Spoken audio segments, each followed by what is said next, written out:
Hi friends, welcome to my channel నింగి discussion world. thumbnail చూశారు కదా.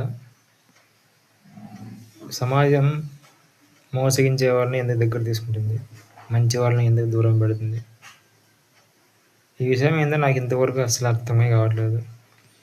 ఎంతోమందిని చూసిన ప్రాక్టికల్గా, ఎవరైతే మోసం చేస్తాడో, ఎవరైతే వాడు మనల్ని నాశనం చేస్తాడో, ఎవరైతే మనల్ని చెడపాలని చూస్తుంటాడో అలాంటి వారిని దగ్గరికి తీసుకుంటారు. మంచిగా ఉండే వాళ్ళని మాత్రం ఎప్పుడు దూరం పెడుతూ ఉంటారు. ఇది ఎందుకని అర్థమే కాదు. మళ్ళీ సమాజం తీరే అంతేనో, లేకుంటే నేనే తప్పుగా అర్థం చేసుకుంటున్నాను ఏమన్నా నాకైతే అర్థం కావట్లేదు. కానీ సమాజం ఎందుకు ఇలా చేస్తుందో నాకైతే అసలు అర్థం కావట్లేదు. కొన్ని ఎగ్జాంపుల్స్తో పరిశీలిద్దాం. ఫస్ట్ వన్, ఒక ఊర్లో ఒక విధవ ఉంటాడు.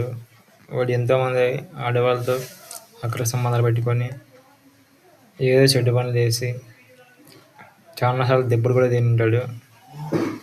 కానీ అలాంటి వాడే ఎవరైనా ఆడవాళ్ళు ఉన్న దగ్గరికి, ఆడపిల్లలు ఉన్న దగ్గరికి పదే పదే ఏ పని లేకుండా వస్తూ ఉంటాడు. అయినా కానీ వాడు ఎందుకు వస్తున్నాడు, ఏ కారణంతో వస్తున్నాడు అని ఎవరు ఆలోచించరు. వానే దగ్గరికి తీసుకుంటారు. ఎందుకు? ఇదేమో నాకు అర్థం కావట్లేదు. వాళ్ళ ఇంట్లో ఆడపిల్లలు ఉంటారు, లేదంటే వాళ్ళ పిల్లలు ఉంటారు. వాడు ఇంతకుముందే ఇలాంటి విషయాల్లో అనేకసార్లు దొరికినాడు కదా, దెబ్బలు తిన్నాడు కదా. అలాంటి వాడిని దగ్గర రానిస్తే వాడు ఏమైనా చేస్తాడేమో అనే భయం వీళ్ళకి ఉండదా? లేకపోతే ఏమన్నా చేస్తుంది అనే అలసత్వమా? లేకుంటే అలాంటి వారి అవసరమా? దీని గురించి మీకు ఏమైనా తెలుసా? దీని గురించి ఒకసారి మీకు ఏమైనా తెలుసుంటే కామెంట్ చేయండి. నాకైతే అస్సలు అర్థం కాదు. ఎవడైతే ఏదో పనులు చేస్తుంటారో వాళ్ళనే దగ్గర రాణిస్తుంటారు. మన గురించి బాగా తెలుసు, అయినా కూడా వాళ్ళని దగ్గర రాణిస్తారు.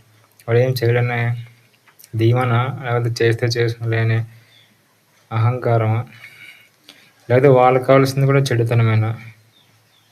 ఏమో ఎవరికి తెలుసు. దీని గురించి అయితే నాకు అర్థం ఆలోచిస్తున్నాడు, తల పగిలిపోతుంది అసలు. ఇంకొకటి, ఆడపిల్లలు ఉన్న ఇంటి దగ్గరికి అమ్మాయిలని పటాయించడానికి వచ్చే అబ్బాయిల సంగతి. ఇది కొంచెం సాధారణమైన విషయం అయినప్పటికీ ఇప్పుడు అమ్మాయిలు ఉన్న దగ్గరికి అబ్బాయిలు పదే పదే ఏదో వంకతో వస్తూ ఉంటారు, మాటలు కలపడానికి. వాళ్ళ తల్లిదండ్రులు ఉన్నా కూడా ఏదో విధంగా మాట్లాడడానికి ట్రై చేస్తూ ఉంటారు. అది కావాలి, ఇది కావాలని, లేకుంటే ఏదో వంక పెట్టుకుని వస్తూ ఉంటారు. వాళ్ళు ఎందుకు వస్తున్నారని జ్ఞానం కూడా ఈ తల్లిదండ్రులకు అసలు ఉండదు. వాడు ఎందుకు పదే పదే వస్తున్నాడు, ఎందుకు వస్తున్నాడు? ఆడపిల్లలు ఉన్నారు మన ఇంట్లోన, అలాంటి వాళ్ళని దూరం పెట్టాలని ఆలోచన అస్సలు ఉండదు. అలాంటి వాళ్ళని దిగరేస్తుంది. టీ తాగరా బాబు, అన్నం ఎందురా బాబు, లేదంటే వాడిది ఏమైనా పని ఉంటే కొంత పనులు చేసుకోవడానికి సహాయం కోసం పిలుచుకొని పనులు చేసుకోవడానికి వాళ్ళు చేస్తుంటాడు. వాడేమో అమ్మాయి క్లైంట్ కట్టుకుంటే వాడి పనుల్లో వాడు ఉంటాడు. ఇది కూడా అర్థం కాదు. అమ్మాయిలు ఉన్న దగ్గరికి అబ్బాయిలు పదే పదే వస్తున్నారంటే ఏదో ఒక అబ్బాయి పదే పదే ఏ కారణం లేకున్నట్లు చిన్న కారణంతో పదే పదే వచ్చి టైం స్పెండ్ చేయాలని ట్రై చేస్తూ ఉంటే ఈ తల్లిదండ్రులకు అర్థం కాదా? లేదా బుద్ధి ఉండదు? అసలు నాకు అర్థమే కాదు. లేదంటే కామన్ అని వీళ్ళు కూడా ఊరినే ఉంటున్నారా?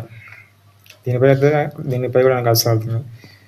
సాధారణంగా అయితే అమ్మాయి ఉన్న దగ్గరికి ఏ అబ్బాయి వచ్చే ట్రై చేసినా కూడా దూరం పెట్టాలి. వాళ్ళ పని ఎంతో చూసుకునే వెళ్ళగా ఉండాలి. కానీ కావాలని మాటలు కలపడం, పని పాటు లేక కూర్చోవడం, సరసాలాడడం, కబుర్లు చెప్పుకోవడం లాంటి విషయాల్లో ఉంటే అది వాళ్ళకి నష్టం కదా. దీని విషయంలో ఏం అర్థం కాదా? ఇది కూడా నాకు అస్సలు అర్థం కాదు. ఎందుకు వెళ్ళి చేస్తారు తల్లిదండ్రులు కానీ అని. దీనిపై ఏమన్నా మీకు తెలిసింటే కామెంట్ చేయండి. ఇంతవరకు 1-2 ఉదాహరణలతో విన్నాం కదా. సో ఫైనల్గా కన్క్లూజన్కి వద్దాం. ఏంటంటే మంచి వాళ్ళతో ఏం అవసరం ఉంది, చెడ్డ వాళ్ళైతేనే కదా ఏమైనా చేయగలరు అని మా ఫ్రెండ్ ఒకటి చెప్పాడు. ఎలాగంటే ఇప్పుడు బాగా చెడు పనులు చేసేవాడు లేదా వ్యభిచారం చేసేవాడు అయితేనే కదా వాళ్ళు కూడా వ్యభిచారం చేస్తారు. వాళ్ళకు కూడా లోపల అలాంటి ఆలోచనలు ఉంటాయి, వాళ్ళకు కూడా చేయించుకోవాలనే ఉంటుంది. అందుకే అలాంటి వాళ్ళని దగ్గర తీస్తారు. అదే మంచివాడు అయితే వాడు ఏం చేయడు కదా, అందుకే వాళ్ళని దూరం పెడతారని మా ఫ్రెండ్ ఒకసారి డిస్కషన్లో అన్నాడు.